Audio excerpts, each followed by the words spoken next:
السلام علیکم ورحمۃ اللہ تعالی وبرکاتہ۔ ناظرین کرام، میں امید کرتا ہوں کہ آپ تمام لوگ خیر و عافیت سے ہوں گے۔ میرے پیاری ماں اور بہنوں، میرے پیارے بھائیوں، استقبال ہے آپ کا ہمارے یوٹیوب چینل پر۔ محترم ناظرین کرام، آپ نے جیسا کہ تھمبنیل پر دیکھا ہوگا، آج دولت حاصل کرنے کے لیے میں ایک ایسا خاص وظیفہ بتا رہا ہوں، ایسا پاورفل وظیفہ بتا رہا ہوں، ایسا طاقتور وظیفہ بتا رہا ہوں جس کو کرنے کے بعد کوئی بھی انسان یہ نہیں کہے گا کہ ہمیں اس کا فائدہ نہیں ہوا۔ یہ اتنا مجرب وظیفہ ہے، اتنا پاورفل پرتاثیر وظیفہ ہے کہ جس نے بھی اس وظیفے کو کیا ہے، اللہ رب العزت نے اس کو مال و دولت سے ضرور نوازا ہے۔ میرے پیارے ناظرین کرام، دولت جو ہوتی ہے وہ اللہ ہی دیتا ہے۔ دولت، عزت، شہرت، ساری چیزیں اللہ ہی عطا فرماتا ہے، اللہ ہی دیتا ہے۔ اور اگر کوئی انسان غریب ہے، پریشان ہے، تو وہ مایوس نہ ہو، پریشان نہ ہو۔ آج دیکھا جاتا ہے کہ گھر گھر کے جو ہے حالات یہی بنے ہوئے ہیں کہ لوگ اکثر غریبی سے پریشان ہیں، اکثر مال کے نہ ہونے سے پریشان ہیں، پیسہ ہاتھ میں نہیں ہے، تنگ دستی ہے، مفلسی ہے، غریبی ہے، گھر کے خرچے پورے نہیں ہو پاتے ہیں، جیب خالی رہتی ہے، ہر چیز سے دل جو ہے مایوس رہتا ہے، دل مارنا پڑتا ہے، اور اس کے علاوہ بیوی بچوں کے اخراجات بھی پورے نہیں ہوتے، گھر کے دوسرے خرچے بھی پورے نہیں ہوتے، اور اسی وجہ سے گھروں کے اندر اکثر دیکھا جاتا ہے کہ فتنہ اور فساد پیدا ہوتے ہیں، لڑائیاں ہوتی ہیں، جھگڑے ہوتے ہیں، پورے گھر، پریوار، خاندان تباہ ہو جاتے ہیں، صرف اسی چکر میں کہ جو ہے لوگوں کے پاس پیسہ نہیں ہے، دولت نہیں ہے۔ دیکھیے، پیسہ اور دولت کوئی بری چیز نہیں ہے۔ جو لوگ یہ کہتے ہیں کہ بھائی تم وظیفہ دولت کے لیے کیوں بتاتے ہو، پیسوں کے لیے کیوں بتاتے ہو، تو میرے پیارے ناظرین، جو لوگ مجھے سن رہے ہیں وہ ایک بات آج سن لیں کہ پیسہ جو ہے کوئی بری چیز نہیں ہے، پیسہ اچھی چیز ہے۔ پیسہ حاصل کرنے کے لیے، دولت حاصل کرنے کے لیے اگر ہم اللہ سے نہیں مانگیں گے تو پھر کس سے مانگیں گے؟ اللہ ہی دینے والا ہے، اللہ ہی عطا کرنے والا ہے، اللہ ہی ہمیں آزمائشوں میں مبتلا کرتا ہے، اور ہمارا مالک وہی ہے، ہمارا خالق وہی ہے۔ تو ہم اسی سے مانگیں گے، اپنی پریشانیوں کا حل جو ہے وہ اسی سے طلب کریں گے، اور اللہ ہی ہمیں جو ہے ہماری پریشانیوں کا حل عطا فرمائے گا، ہمیں پروردگار مایوس نہیں کرے گا۔ یہ ہمارا جو ہے عقیدہ اور ایمان بھی ہے۔ تو میرے پیارے دوستو، ایسے لوگ جو میری ویڈیو کو سن رہے ہیں وہ بالکل بھی مایوس نہ ہوں، بالکل بھی پریشان نہ ہوں، اور ایک مرتبہ جو ہے اس ویڈیو کو پورا مکمل دیکھ لیں تاکہ بات آپ کے پوری سمجھ میں آ جائے کہ آپ کو کیا کرنا ہے اور کیسے کرنا ہے اور کس طریقے سے کرنا ہے۔ انشاءاللہ اللہ تبارک و تعالی نے چاہا تو اگر آپ لوگ اس ویڈیو کو پورا دیکھ کر کے اگر آپ اس پر وظیفے پر عمل کریں گے، اور بہت ہی آسان وظیفہ ہے، مشکل نہیں ہے، بہت ہی آسان وظیفہ ہے، اتنا آسان ہے کہ بس صرف 5 منٹ کا کام ہے۔ آپ 24 گھنٹے میں سے 5 منٹ آپ اس کے لیے نکال لیں، اور اس کے بعد پھر جب آپ اس کو معمول میں لے لیں گے، اس کا معمول بنا لیں گے، پھر اس کا کمال دیکھیں، اس کی طاقت دیکھیں اور اس کا پاور دیکھیں کہ چند دن کے اندر، کچھ ہی دنوں میں، میں جھوٹ تو نہیں بولوں گا، جیسے کچھ یوٹیوبر جھوٹ بولتے ہیں کہ شام کو یہ وظیفہ کرو، صبح تک کروڑ پتی ہو جاؤ گے، صبح کو یہ دولت مطلب بستر کے نیچے سے رکھی مل جائے گی، فرشتہ 2 لاکھ دے جائے گا۔ اس طریقے سے بہت سارے یوٹیوبر جھوٹ بولتے ہیں، لیکن ہم جھوٹ نہیں بولتے، ہم وہ چیز بتاتے ہیں جو کتابوں میں لکھی ہوئی ہے۔ اللہ و رسول صلی اللہ تعالی علیہ وسلم کا جو ناموں کا ورد ہے، یا کوئی دعا حضور نے بتائی ہے، یا اللہ کے ناموں کا جو ورد ہے، جو مطلب قرآن و سنت کی روشنی میں جو جائز ہے اور صحیح ہے، ہم وہی بات بتاتے ہیں، اور اس کے ذریعے سے لوگوں کو فائدہ حاصل ہوتا ہے۔ بہت سارے لوگ ان وظیفوں کو جو ہے کرتے ہیں تو ان کو فائدہ حاصل ہوتا ہے، ہمیں خود بھی فائدہ حاصل ہوا ہے، اور نہ جانے کتنے لوگوں کو ہم نے بتایا تو ان کو بھی جو ہے ان چیزوں کے ذریعے سے فائدہ حاصل ہوا ہے۔ تو اس پر سب سے پہلی بات یہ ہے کہ آپ جو بھی وظیفہ کریں، پڑھیں، اس پر آپ کا عقیدہ پکا ہونا چاہیے، آپ کا ایمان اس وظیفے پر پختہ ہونا چاہیے، پکا ہونا چاہیے۔ یہ پکا ہونا چاہیے کہ یہ ہم ورد جو کر رہے ہیں، یہ ورد کوئی معمولی ورد نہیں ہے، یہ فلاں صورت ہے، یا فلاں دعا ہے، یا اللہ کا کلام ہے، یہ حضور کی بتائی ہوئی دعا ہے۔ اس کو اگر ہم جو ہے ورد کریں گے، اس پر محنت کریں گے، وظیفے سے کیا ہوتا ہے؟ وظیفے سے بندہ اپنے رب سے قریب ہوتا ہے۔ بندہ اپنے رب سے جب قریب ہو جاتا ہے، وظیفے کے ذریعے سے جب کثرت سے پڑھتا رہے گا انسان، اس کی عادت بنا لے گا، تو ایک دن اللہ رب العزت جو ہے اس بندے کی طرف نظر کرم ضرور فرمائے گا اور اس کی پریشانی کو ضرور حل کرے گا۔ ہم وظیفوں کے ذریعے سے اللہ سے مانگتے ہیں۔ تو بہت آسان وظیفہ ہے میرے دوستو، آپ سے گزارش ہے کہ ویڈیو کو پورا دیکھیں، بالکل بھی اسکپ نہ کریں۔ اگر آپ اسکپ کریں گے تو آج ایک بہت ہی اچھے وظیفے سے آپ لوگ محروم ہو جائیں گے، اور آپ کو ناشکری کے الفاظ بالکل بھی اپنے منہ سے نہیں نکالنا ہے، کیونکہ کوئی بھی چیز ہوتی ہے اللہ کی طرف سے، اگر غریبی آتی ہے تو وہ غریبی بھی اللہ کی طرف سے آتی ہے، اور اللہ کی طرف سے وہ اپنے بندے کی آزمائش ہوتی ہے۔ اللہ تعالیٰ بندے کو آزماتا ہے، کبھی مصیبتیں دیتا ہے، کبھی بلائیں دیتا ہے، کبھی غریبی دیتا ہے، کبھی پریشانی دیتا ہے، تو ان چیزوں کے ذریعے سے اللہ تبارک و تعالیٰ اپنے بندوں کو آزماتا ہے کہ میرا بندہ کہاں تک میرا شاکر ہے، کہاں تک مجھ پر شکر گزار ہے، اور میرا بندہ کہاں تک میری جو ہے نافرمانی کر رہا ہے۔ تو یہ ساری چیزیں ہمارے لیے آزمائش ہوتی ہیں، اللہ تعالیٰ اپنے بندوں کو آزماتا ہے۔ تو میرے پیارے ناظرین کرام، کچھ لوگ ایسے ہوتے ہیں جو پریشانی ملنے پر، مصیبت آ جانے پر اللہ کا شکر ادا نہیں کرتے، بلکہ اللہ رب العزت کی نافرمانی کرنے لگتے ہیں۔ اللہ کی نافرمانی کس طریقے سے کرتے ہیں؟ لوگ اپنی قسمت کو دوش دینے لگتے ہیں، کہتے ہیں ارے ہماری قسمت میں تو یہی لکھا ہے، ہم تو اسی لائق ہیں، ہماری تو قسمت ہی بیکار ہے، ہم تو کچھ بھی کام کریں ہمارا کام نہیں بنتا ہے، ہماری قسمت بیکار ہے۔ طرح طرح سے لوگ اپنے اپنے انداز میں جو ہے نافرمانی خدا کی کرنے لگتے ہیں، یہ بھی ایک خدا کی نافرمانی ہے۔ اور بعض لوگ تو ایسا بولتے ہیں جو بالکل سیدھا سیدھا صراحتاً بول دیتے ہیں کہ اللہ تعالیٰ نے ہمارا ہی گھر دیکھ لیا ہے، یا اللہ نے ہمارے ساتھ ایسا کیوں کر دیا، اس طریقے سے معاذ اللہ 100 بار استغفر اللہ ربی من کل ذنب واتوب الیہ، ایسے ایسے الفاظ لوگ خدا کی شان میں توہین کے الفاظ بولتے ہیں۔ جو خدا کی توہین کرتا ہے میرے دوستو، وہ اسلام میں باقی نہیں رہتا ہے، بلکہ وہ اسلام سے خارج ہو جاتا ہے، وہ کافر ہو جاتا ہے۔ کچھ جملے تو بالکل صراحتاً کفر کر دیتا ہے انسان، اور اس کو پتہ بھی نہیں چلتا ہے۔ اور کچھ لوگ ایسے ہوتے ہیں جو کفر تو نہیں کرتے، لیکن حد کفر تک ان کی باتیں پہنچ جاتی ہیں۔ اور کچھ ایسے ہوتے ہیں جن کی باتیں صرف گناہ کبیرہ ہوتی ہیں، بڑا گناہ، جیسے خدا کی ناشکری، نافرمانی کرنا، یہ سب جو ہیں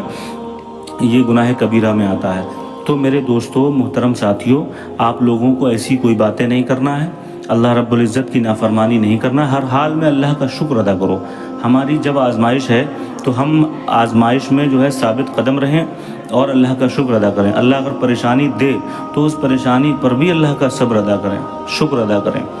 یا الہی، یا پروردگار تیرا شکر ہے، یا اللہ تو نے مجھے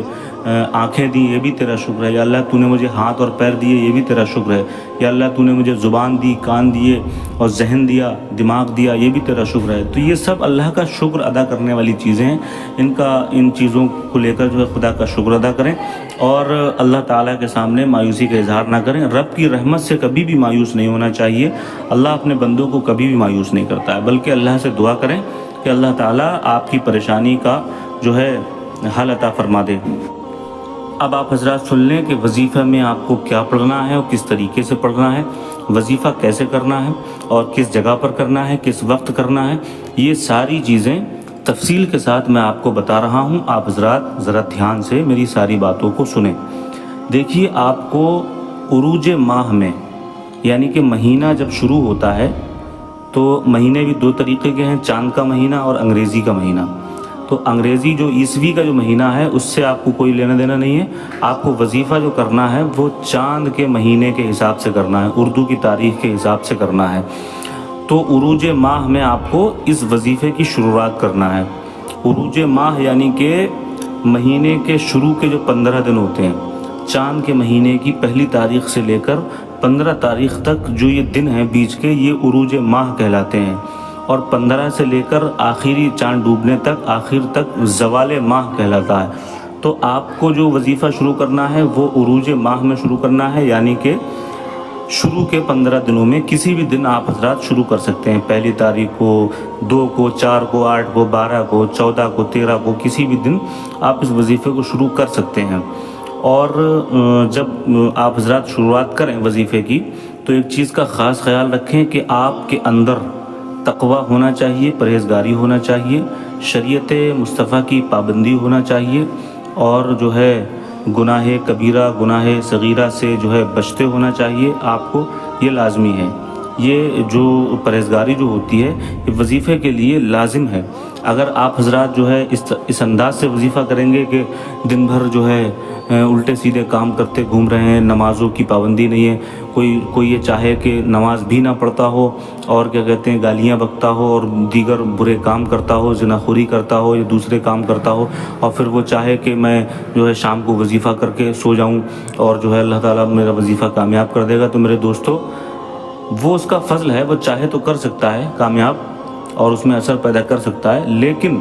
بظاہر جو شرائط ہیں وظیفے کے وہ یہ ہیں کہ انسان کے اندر تقویٰ ہونا چاہیے، پرہیزگاری ہونا چاہیے، تب جا کے اس کا وظیفہ کارآمد ثابت ہوتا ہے، اس کے وظیفے میں تاثیر ہوتی ہے۔ اگر کوئی انسان پرہیزگاری اختیار نہیں کرے گا تو ہو سکتا ہے کہ اس کا وظیفہ بیکار ہو جائے، اس کی محنت جو ہے وہ ضائع ہو جائے۔ اس لیے گزارش ہے آپ سے کہ آپ جو ہے نمازوں کی پابندی ضرور کریں اور اچھے کام کریں، اعمال حسنہ کریں، تب جا کے آپ کا وظیفہ جو ہے کامیاب ہوگا۔ صدقہ و خیرات بھی کرتے رہیں۔ تو جب عروج ماہ میں آپ وظیفہ شروع کریں گے تو آپ کا وقت جو ہوگا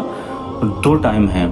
ایک بعد نماز فجر سے لے کر کے سورج نکلنے تک جو بیچ میں جو وقت ہوتا ہے 20 منٹ کا تقریباً،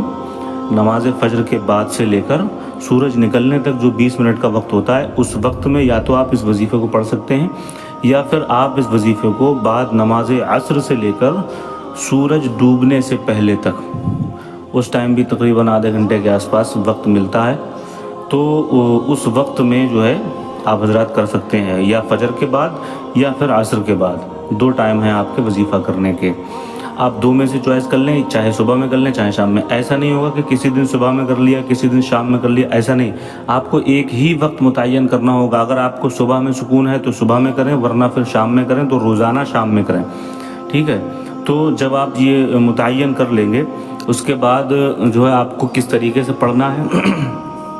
آپ کو باقاعدہ مصلی بچھا کر سکون کے ساتھ، مرد حضرات جو ہیں وہ ان کے لیے بہتر جگہ مسجد ہے، کیونکہ مسجد میں کوئی ان کو ڈسٹرب نہیں کرتا، تو بہتر جگہ مسجد ہے، مسجد میں کریں۔ اور ہماری خواتین اسلام جو ہیں، ماں اور بہنیں جو ہیں، وہ اگر اس وظیفے کو کرنا چاہیں تو ان کے لیے گھر میں ہی سیف رہے گا، گھر میں ہی اچھا ہے، کسی ایک ایسے مقام پر جہاں کوئی ان کو ڈسٹرب نہ کرے، سکون کے ساتھ وظیفہ کرنا ہے۔ کیسے کرنا ہے؟ آپ کو جانماز بچھانا ہے، اور مسجد میں تو صفیں بچھی ہوئی ہوتی ہیں، اور سکون کے ساتھ آپ کو بیٹھنا ہے، باوضو رہنا ہے۔ باوضو ہونے کے بعد آپ کو تھوڑی سی خوشبو لگانا ہے، کوئی سی خوشبو لگانے کے بعد آپ کو رب کی جانب لو لگا کر 21 مرتبہ درود ابراہیم پڑھنا ہے۔ درود ابراہیم جو نماز میں پڑھا جاتا ہے التحیات کے بعد، وہ درود ابراہیم پڑھنا ہے آپ حضرات کو 21 بار۔ اس کے بعد آپ کو 121 مرتبہ اللہ تعالیٰ کے 2 نام پڑھنا ہے، یا اللہ یا رزاق، یا اللہ یا رزاق، یہ دونوں ملا کے ایک بنتا ہے، یا اللہ یا رزاق 1 ہو گیا، یا اللہ یا رزاق 2 ہو گیا۔ اس طریقے سے آپ کو 121 مرتبہ تسبیح پر پڑھ لیں چاہے ہاتھ پر پڑھ لیں، یہ آپ کو اللہ رب العزت کے ناموں کی تعداد جو ہے 121 بار پڑھنا ہے۔ جب یہ مکمل ہو جائے پھر اس کے بعد 21 بار پھر درود ابراہیم پڑھنا ہے، 21 ٹائم درود ابراہیم پھر دوبارہ سے آپ کو پڑھنا ہے۔ جب یہ مکمل ہو جائے گا اس کے بعد آپ اپنے ہاتھوں کو جو ہے اٹھائیں اور بارگاہ مولا میں لو لگا کر اس وظیفے کا وسیلہ دے کر، اللہ کے رسول کا وسیلہ دے کر، ان کلمات کا وسیلہ دے کر اللہ سے دعا کرنا ہے کہ اللہ تعالیٰ میں نے یہ جو کچھ پڑھا ہے اس پڑھے ہوئے کی برکت سے، میں نے جو تیرے ناموں کا ورد کیا ہے ان ناموں کی برکت سے اپنے محبوب صلی اللہ علیہ وسلم کے صدقہ و طفیل میں، یا اللہ یا رحمان یا رحیم میری غریبی کو دور عطا فرما دے، میری تنگ دستی کو دور کر دے، میری مفلسی کو دور کر دے اور مجھے غنی کر دے، میرے رزق میں برکتیں عطا فرما دے، میرے رزق کو کشادہ کر دے، میرے رزق میں برکتوں کا نزول فرما دے۔ اس طریقے سے آپ کو اپنے انداز میں اللہ تعالیٰ سے دعا کرنا ہے۔ جب یہ وظیفہ آپ کریں گے تو معمول اس کا ایسا بنانا ہے کہ بیچ میں ایک بھی دن کوتاہی نہیں ہونا چاہیے۔ اگر آپ نے شروع کر دیا ہے تو پھر روزانہ ہونا چاہیے۔ اگر کوئی بہت ہی زیادہ مطلب ایسی مجبوری میں آپ کہیں پھنس گئے یا کچھ علالت طبیعت خراب ہو گئی یا کچھ ہو گیا تو چھوٹ گیا اگر، تو کوئی دقت نہیں ہے، کوئی بات نہیں ہے، لیکن آپ کو جان بوجھ کر اس کو جو ہے نہیں ترک کرنا ہے۔ آپ کو لگاتار 40 دن متواتر پڑھنا ہے۔ 40 دن جب آپ اس کو کثرت کے ساتھ پڑھیں گے تو انشاءاللہ تبارک و تعالی مجھے پوری امید ہے اور اس وظیفے سے بھی امید ہے اور اللہ کی ذات سے بھی امید ہے کہ انشاءاللہ 40 دنوں کے اندر اندر آپ حضرات اللہ رب العزت کی طرف سے یہ کرم دیکھیں گے، یہ فضل دیکھیں گے کہ اللہ تعالیٰ آپ کو مال اور دولت کے اسباب مہیا کر دے گا، آپ کے رزق میں برکتیں ہونے لگیں گی، آپ کا کاروبار خوب چلے گا۔ اگر کاروبار نہیں ہے تو اللہ آپ کو اچھا کاروبار انہی دنوں کے اندر عطا فرمائے گا، آپ جو ہے پھر غریب نہیں رہیں گے، اللہ تعالیٰ آپ کو بے شمار رزق عطا فرمائے گا۔ میرے پیارے ناظرین کرام، ہمارا اس پر ایمان اور عقیدہ پکا ہونا چاہیے، تب جا کے یہ وظیفے جو ہوتے ہیں یہ کامیاب ہوتے ہیں۔ میرے پیارے ناظرین، ہم آپ کو کوئی بھی چیز بتاتے ہیں، کوئی بھی بات بتاتے ہیں تو وہ لفاظی نہیں ہوتی ہے، بلکہ وہ قرآن و سنت کی روشنی میں ہوتی ہے۔ میرے پیارے ناظرین، اس وظیفے کو کریں، میں دعا کرتا ہوں کہ اللہ تعالیٰ آپ کے اس وظیفے کو کامیابی کامرانی عطا فرمائے اور اس وظیفے کے ذریعے سے اللہ تعالیٰ آپ کو مالدار کر دے۔ میرے پیارے ناظرین کرام، اگر میرے چینل پر نئے تھے تو چینل کو سبسکرائب کر لیں اور بیل آئیکن پریس کر دیں تاکہ اسی طرح کی ویڈیو جو ہیں وہ آپ تک پہنچتی رہیں، اور کمنٹ باکس میں اپنی رائے پیش کریں۔ السلام علیکم ورحمۃ اللہ تعالیٰ وبرکاتہ۔